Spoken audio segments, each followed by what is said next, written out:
The rain fell in a thin veil, like a soaked curtain that seemed to hide the house atop the hill.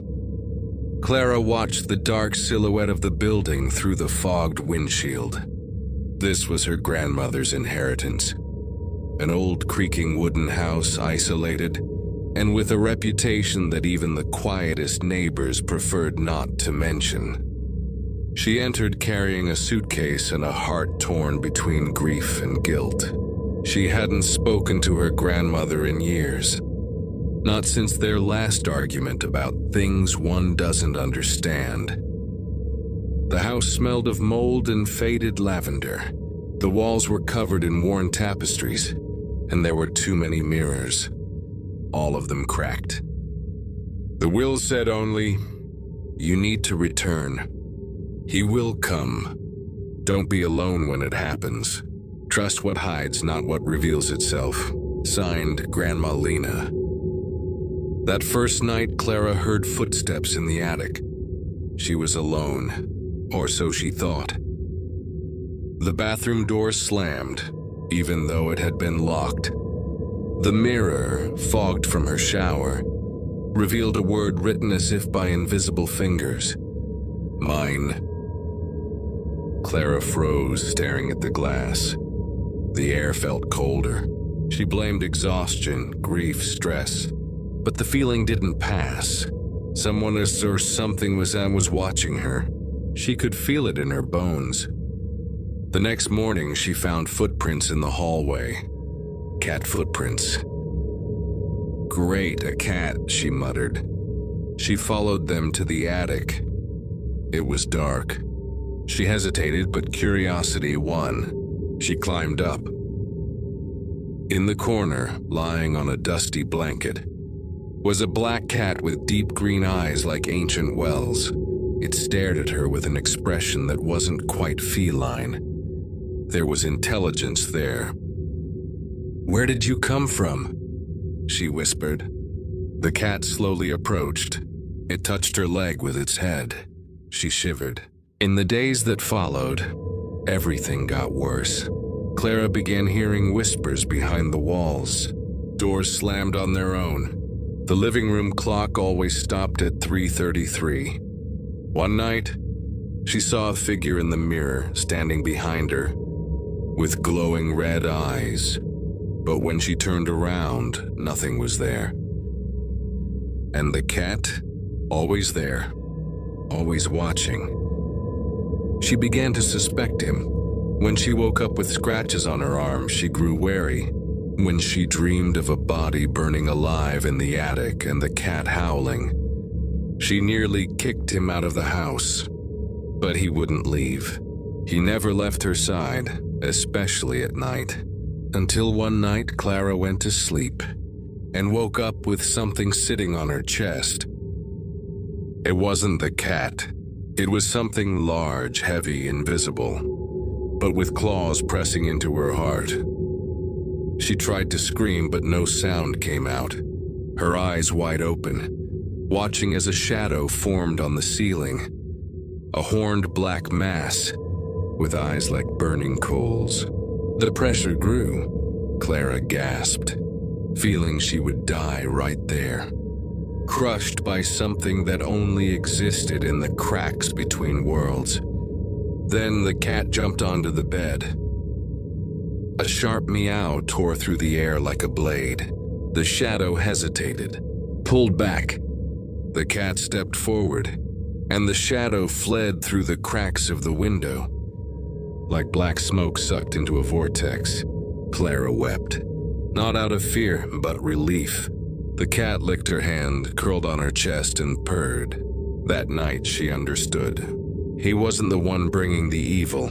He was keeping it from taking her. Clara woke up to the smell of something burning. She descended the stairs, trembling. The fireplace, in which she hadn't lit, was ablaze. The flames danced silently, and on the floor in front of the fire, as if placed deliberately, lay a book bound in dark leather. Its clasp was an engraved symbol that seemed to swirl. If looked at too long, a spiral intertwined with eyes. She recognized the handwriting. Diary of Lena V.A. LEGRAND. With cold fingers, Clara opened the first page. To those who come after me, forgive me. The curse began long before me, but I was the one who broke the final seal. She turned the pages, heart pounding. The entries were organized at first, but gradually grew more chaotic, erratic, as if her grandmother's mind had unraveled. The diary revealed the Legrand bloodline, a family marked by a pact made in 1781 by Alphonse Legrand, an alchemist and occultist, who promised his soul, and those of all his descendants, in exchange for forbidden knowledge and long life. The entity's name was scratched out in dried blood, but between the lines, fragments of the name remained. Veltar, the sour of hunger, the one who walks between the joints of the world. The entity didn't possess the body. It consumed the soul little by little. It fed on the pain of the heirs. Future generations, though cursed, found ways to survive through appeasement rituals. Small animal sacrifices, black candles, marks on mirrors, and the blood of the heir. The spirit won't take the body if it's fed with fear, despair, and offerings, but never enough to satisfy it. One name appeared again and again, Maher, the protector. He appeared to my great-grandmother in the 1920s, a black cat, but she rejected him, thinking he was a lesser demon. She died at 27, eyes burned from the inside out. Maher returned to my mother, saved her 3 times. I saw him as a child, but I was arrogant. I drove him away with salt and fire. Since then, Veltar has drawn closer with each generation, and now he will come for you, Clara. Clara let the diary fall from her hands. The cat stood at the room's entrance, staring at her with ancient eyes. She whispered, "You're Mar." The cat tilted its head, let out a soft meow. Its eyes shimmered, like starlight reflected in a dead lake. Clara spent the night rereading everything. Every detail, every mysterious death in the family. The aunt who went mad at 15. The cousin who vanished from a room locked from the inside. Clara's own mother who took her life with no note at 33. The number kept appearing, 333, 333. The diary's final pages were shaky, but one instruction stood clear. If the clock stops at 3:33, he is inside the house. If the temperature suddenly drops, he is already touching you. And if you see yourself in another mirror, run. Clara's hands trembled. The wind howled outside, but the fire still burned. The cat growled at the living room mirror, and Clara saw, for just a split second, her reflection smiling when she wasn't. Later, she went up to her grandmother's room. In the attic, she found a faded protection circle, its chalk markings smudged on the floor. In the center, remnants of melted wax and feline claws. The diary ended with, "If he gets in, you won't win. But if Mar is with you, you will not be alone. He is no ordinary cat. He was made to hold the veil. Protect him once and he will protect you. There will always be one last heir. There will always be one last cat." Clara held the cat tight. It purred. That night, she locked every door, covered every mirror, and drew a circle of salt around her bed.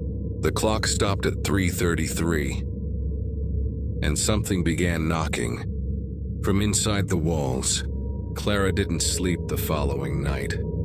She sat in the center of the salt circle, the diary on her lap and Mar curled beside her. The black candle she had lit flickered as if the air were stirred water. The living room clock, despite having no batteries, began to chime the hour. It stopped at 3. Clara could no longer move. Time froze. The candle went out, and the world changed. The house was the same, and it wasn't. The walls dripped a dark, viscous substance. The cracked mirrors now showed scenes of suffering. Members of the LEGRAND family being dragged by invisible hands, burning, screaming their names, their birth dates, dying within living mirrors. In the hallway, the sound of bare feet on wet wood. She went downstairs, her heart pounding in her throat. Darkness swallowed everything, except for Mar's eyes behind her, a feline beacon, calm and watchful. But the living room wasn't empty. In the center of the room stood a figure, tall, with disproportionate limbs and a body covered in pitch-black skin. Its eyes were smoldering voids. Its horns curled inward, like claws about to crush its own skull. It spoke in a voice that echoed not in her ears, but inside her mind. I have watched you since you were born. I've tasted you in dreams, molded you in silence. Now, you are mine. Clara tried to run. Her legs didn't respond.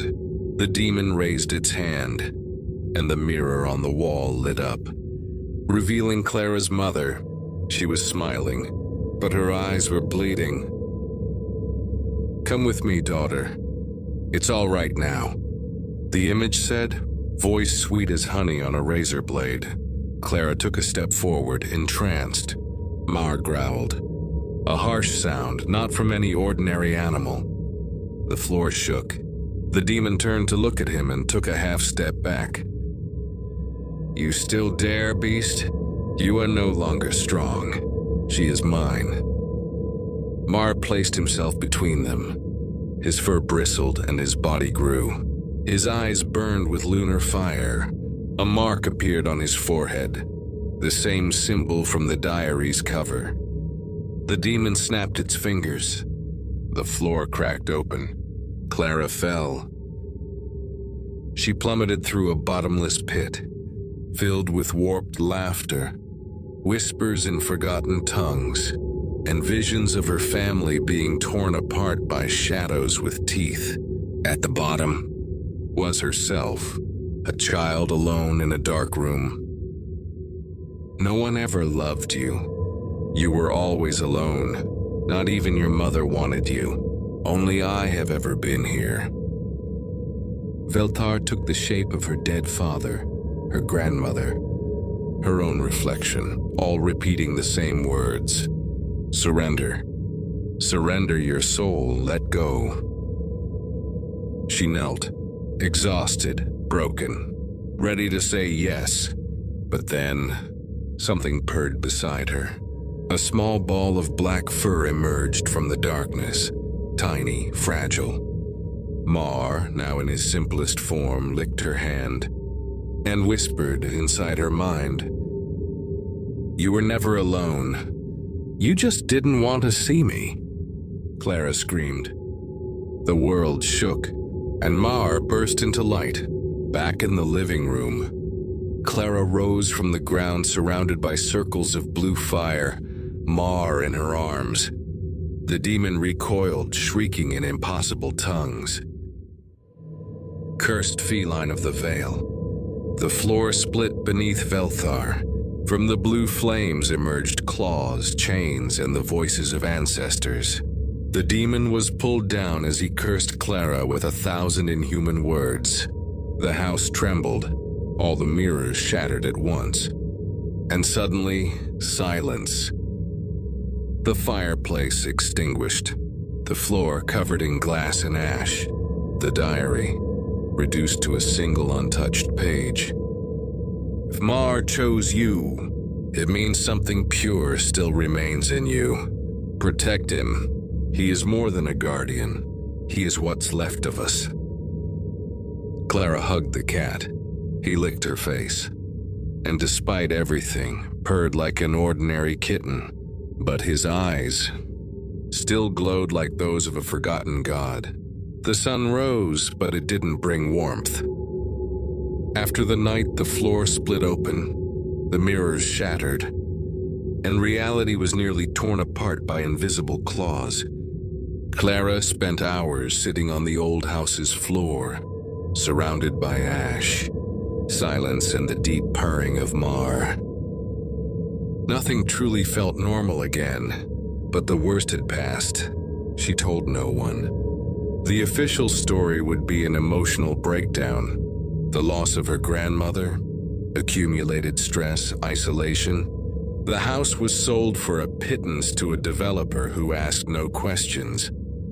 Neighbors avoided her, as if they instinctively sensed something. Dark had touched that place. Clara left without looking back. She bought an old cabin in the mountains, surrounded by thick trees and moss-covered stones. A place far enough from everything that the silence felt almost supernatural. The wood creaked as if the house breathed with her. On the first night, Clara removed every mirror. She drew an old symbol beneath the front doormat, and she chalked a circle of salt around the bed just in case. Mar adapted to the new home as if he had always lived there. He explored the rooms in silence, chose as his favorite spot the pillow beside Clara's, and every night, she left a bowl of warm milk by the fireplace, even when the cat didn't seem hungry. It was a ritual, a thank you. Sometimes he'd sit at the window, staring at something Clara couldn't see and didn't want to. Other nights, she'd wake up sweating, suffocated by dreams of shadows and endless corridors. But all it took was turning her head to find Mar curled beside her, eyes half closed, purring softly, like an ancient chant, and the nightmare would vanish. One afternoon, Clara reopened her grandmother's diary, now nearly falling apart. The pages had faded, worn away, except the last one. If Mar chose you, it means something pure still remains in you. Protect him, and he will protect you. There will always be a last heir. There will always be a last cat. She closed the notebook slowly. Mar lay across her feet as if he already knew. A few weeks later, a letter arrived with no return address. Inside, a single sepia photograph. A woman sitting on stone steps, a black cat on her lap. The cat's eyes were identical. On the back, in old handwriting, LVA LEGRAND, 1923. Clara swallowed hard, held the image gently, looked toward Mar lying on the windowsill, watching the forest with eyes full of centuries.